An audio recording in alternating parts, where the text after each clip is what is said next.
বিদেশে গেছি 1 বছর পরে আমু। এই সুমায়া কি কবে কথা কি সত্য? হ্যাঁ মা, ওরা আমি পছন্দ করি এই জন্য বিয়ে করছি। তুই আবার তারে পছন্দ করছো, আমার তারে বিয়ে করতে কোনো সমস্যা নেই। যাই হোক আমি তো তোমার বাধ্য, তাই না? মাইয়া কি কইরা হ্যাঁ ফাজিলের ফাজিল কোথাকার। দেখছেন দুলা ভাই কত বড় নাটক করলো আমার লগে। এরকম একটা বিয়েটা বেডি বলে আমার মতো স্বামীরে বলে টাকমাতা স্বামীরে বলে সপ্তাহ দেয় কত বড় খারাপ পিছা কথা কইছে। আমি আমার বাঁচাইছে এরকম একটা ফালতু বেডির লোক আমার বিয়ে হয় না। আল্লাহ আমার খুব বড় বাঁচাইছে দুলা ভাই। মান সম্মান থাকতে একটু চলেন তো জায়গা চলো পালাই।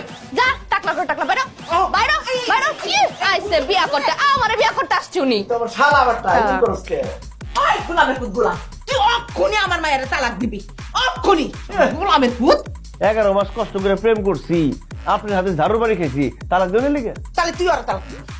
আমি দিব না মা। দিবি না মানে? ওই গোলামের পুত তুই আর তালাক দিবি? দিব না দিব না দিব না। তাহলে খারাপ নিছিস কেন? হ্যাঁ জড়া আজকা তোর মজা দেখাবো। একটা বাঁশের বাড়ি দিয়ে না মাথা 2 ভাগ করে ফেলবো।